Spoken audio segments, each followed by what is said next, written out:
Maine Mendoza nanood ng NBA games. Ano kayang team ang sinuportahan nito mga kaparokya? Yan ang ilan sa pag-uusapan natin ngayong araw po ng Miyerkules, March 12. Pero bago yan ay humiling ako na pakisubscribe ang aking YouTube channel. Paki-like and share na din mga uploaded video natin para mas dumami pa po ang makapanood ng mga update natin patungkol sa Eat Bulaga at sa Eat Showtime. Maraming salamat po sa inyo mga kaparokya. So, umpisahan natin ang ating kwentuhan sa Eat Bulaga host na si Riza May Dizon. So, tila magtatapos na po ng senior high school ang Eat Bulaga host na si Riza May Dizon dahil upon checking po sa kanyang official Facebook account ay flinex nito ang kanyang pictorial na suot, ang kanyang toga na may caption na graduation pic pero ang tanong. So, ang bilis talaga ng panahon mga kaparokya dahil noon ay baby siya sa Eat Bulaga. Pero ngayon ay magtatapos na ito ng senior high school sa FEU or sa Far Eastern University. Ano kayang kurso ang kukunin nito sa kolehiyo? Antabayanan natin yan mga kaparokya. So congrats again kay Riza May Dizon. Samantala, Maine Mendoza nanood ng laban ng Los Angeles Lakers.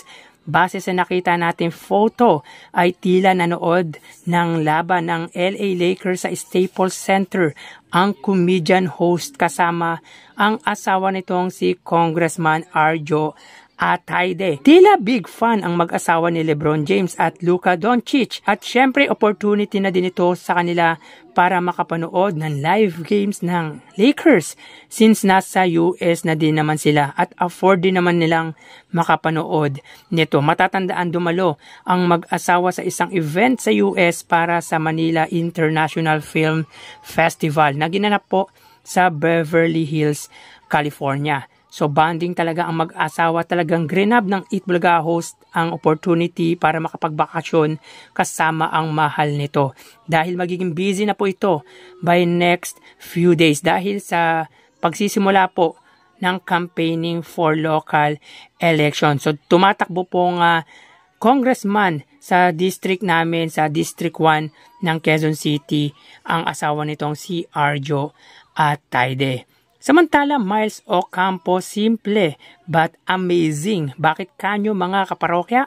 Makikita po sa latest post nito, Facebook ang tila pa photoshoot na suot ang black dress kung saan sumambulat ang kasimplihan nito. At bagay na bagay sa pangangatawan ang kasuotan nito. Alam nyo naman mga kaparokya, very relevant na po talaga ang dalaga at ang Eat Bulaga host dahil malaking tulong po sa kanya ang pagiging bahagi po ng longest running noontime show sa bansa na Eat Bulaga. So sino dito naniniwala mga kaparokya na mas lumakas pa po ang karisma ni Miles Ocampo mula nang naging parte po siya ng Eat Bulaga? Please comment po kayo mga kaparokya kung agree po kayo sa sinabi ko.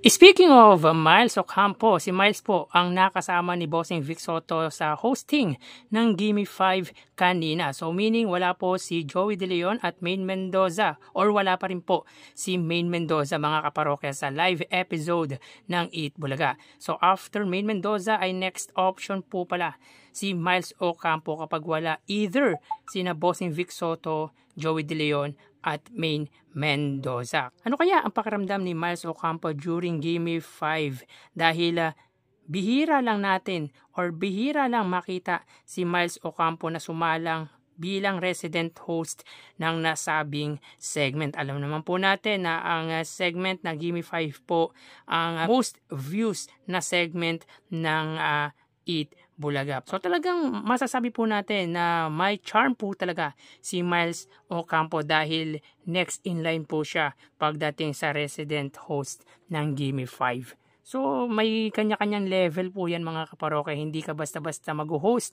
ng isang segment ng wala kang charm.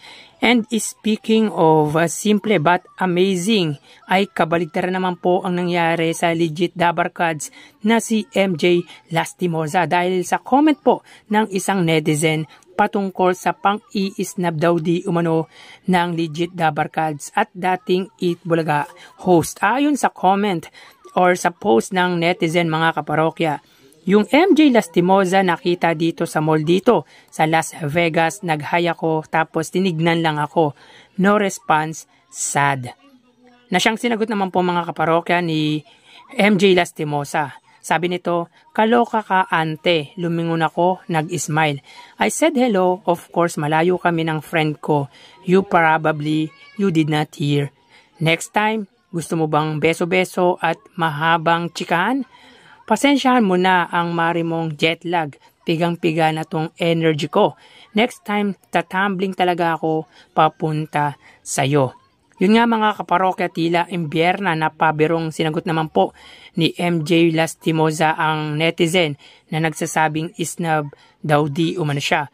Well, masakit nga naman po mga kaparokya kapag di ka pinansin ng idolo mo or yung celebrity na kaslubong or nakita mo at inisnab ka. Pero i-consider din po natin yung nararamdaman nila na madalas na na-misinterpret din ng ibang tao. In general po yan mga kaparokya, hindi lang po yan kay Miss MJ Lastimosa dahil yung ibang netizen or yung ibang tao kapag hindi napansin ng artista yung pag-hi or pag-hello natin ay nami-misinterpret po nila.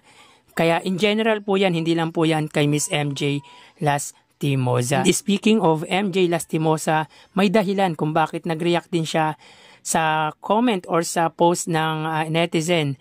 Sapagkat oo nga naman, ang layo nila sa isa't isa kaya malamang di na nito mapapansin kung ano ang naging tugon niya. Kwela din talaga sumagot tong si MJ Lastimosa at may pagka-professional.